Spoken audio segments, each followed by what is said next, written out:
Let's talk about the six harmonies. The six harmonies is a concept that you hear a lot in qigong and taiji circles, internal martial arts circles, but it applies to any skill that we're doing. That can be acupuncture, it can be healing qigong, body work, shiatsu tuina, any skill. Currently, I'm learning classical guitar and I'm applying the six harmonies to that. So I think it's a really important concept for learning anything, practicing, and moving through to mastery. At the end of the video, I'm going to talk about how you can kind of reverse engineer the six harmonies to use it as an assessment tool for patients that may come in to see you. So what are the six harmonies? We've got 3 internal harmonies and 3 external harmonies. The internal harmonies are the Shen and the E must harmonize. The E and the Qi must harmonize. The Qi and the Li must harmonize. We'll talk about what that means in a moment. The external harmonies are the feet and the hands, the knees and the elbows, and the hips and the shoulders. This seems more obvious, but there are some conceptual pitfalls you can get into when thinking about this. We'll discuss those in a moment too. So let's talk about the internal harmonies. It's important to define things when we're talking about any concept. I get into discussions with Chinese medical practitioners, and oftentimes I find that we're talking, or our concepts are different for the same term. We might say qi, and that person's talking about qi in one way, I'm talking about it in another, and we miss what the other person's saying. So I think it's really important to define the concept you're using. So when we say the Shen and the E need to align or harmonize, we're saying the Shen, this is one of the 5 aspects of the mind in traditional Chinese medicine. And the Shen is the aspect that's ruled by the heart. It is the things we know and the processing of information. So if I'm doing a Tai Chi form, it's knowing all the steps in the form. I put my hands this way, I move that way. I'm supposed to step over here. I'm supposed to use these muscles.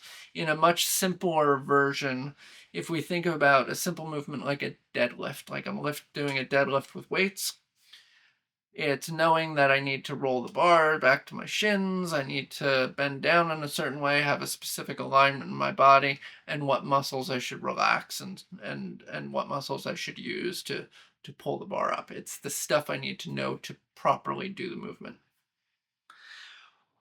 In terms of E now, so the Shen and E must align. The E is another aspect of the mind in TCM. And the E is more of the immediate mind. It's kind of that flow state that you hear people talking about. I like to describe E as attention or awareness. You're doing something and you notice that 2 hours have gone by and you don't know where it went. You were fully engrossed in what you were doing. That's E. E is ruled by the spleen and earth element in Chinese medicine. So you have to know what you're supposed to be doing, and you have to have your attention, your awareness, your focus on that thing. That's the first harmony. The second harmony is the E, and the Qi must align. So we talked about what the E is. Qi is a much harder concept to define. And Qi, depending on context, can be a lot of different things. We can talk about Wei Qi Yuan, Qi Jing Qi. There's all sorts of types of Qi. Qi can be even as mundane as meaning gas from a gas stove. In the context we're using it here, I'm going to give a simple definition of energy. And this definition is not so simple, it can go wrong very quickly. So when I say energy, I'm not saying it's an energy. I'm not saying that there's electricity and there's chi. I'm saying it is energy. It is function. It is the capacity to do work. So if we look at chi from the perspective of the capacity to do work, We can talk about having a qi deficiency where you've got no energy and no strength to do things. We can talk about excess qi where you're bounding and you're full of vibrance, but it's almost too much. So for now, let's just define qi as the capacity to do work as function itself. There's yin and yang. The yang aspect is function here. So the qi and yi must align. Let's go back to that deadlift. Hafthor Julius Bjornsson is the current deadlift world record holder. He lifted 510 kilograms off the ground doing a deadlift. You may remember him from as the Mountain from the Game of Thrones. So Hafthor Bjornsson knows how to properly do a deadlift. He puts his attention completely on what he's doing, and he has the energy, the physicality, the potential to do the work. If I know how to do a perfect deadlift and I put all my mind to it, I don't have the chi, right? I'm not going to move that bar. I'm not going to lift that weight off the ground. The deadlift is just not going to happen. You need the chi specific to the thing you're doing. Now, lastly, we have the qi and the li must harmonize. So we talked about the qi. The li is physicality.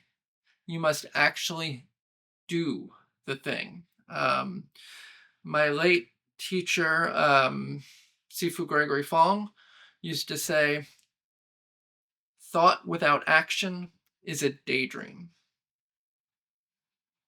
So I can have all the intention, I can have all the capacity to do something, but if I don't actually do it, I'm just daydreaming. And oftentimes we look at certain people that are experts in something and we don't see the movement. You can watch somebody do a needle technique or a really subtle qigong technique or something, and you don't see the movement. It doesn't mean the movement's not there. So if there's something that you do where you're not even aware you're moving, maybe put some attention there and see if you can figure out where you're moving. If you can, you're going to have more awareness in what you're doing, and you're going to be able to teach that technique a little better down the road if you want to. So there's a physicality, and it could be as subtle as opening and closing Lao Gong, or opening and closing the bubbling spring, or whatever it is, dropping the elbows a little bit. Whatever the subtlety is, there is a movement there. Because there's yin and yang. Qi is yang, li is the yin to the yang. You can't have yang without yin. You can't have yin without yang. So those are the three internal harmonies. The three external harmonies are a little easier to understand. It's the feet and the hands, the knees and the elbows, the hips and the shoulders. Many people that I've seen, I don't want to say many, some people that I've seen in certain qigong circles and even some taiji circles kind of misinterpret this to mean that the hands and feet are doing the same thing, or the hips and the shoulders are doing the same thing, and they start to look very robotic and mechanical in their movements. This is not what that means. It means they should be harmonized in their movements, right? So generally, if my hands are gripping something and doing something, the feet are going to be responding in an appropriate manner to make that happen. If we go back to that deadlift, I like the deadlift example because it's a very simple, seemingly simple movement. The feet are pressing hard into the ground and gripping the ground, and you're holding the bar with your hands, and they have to be putting out the same energy or this harmonized energy for things to move.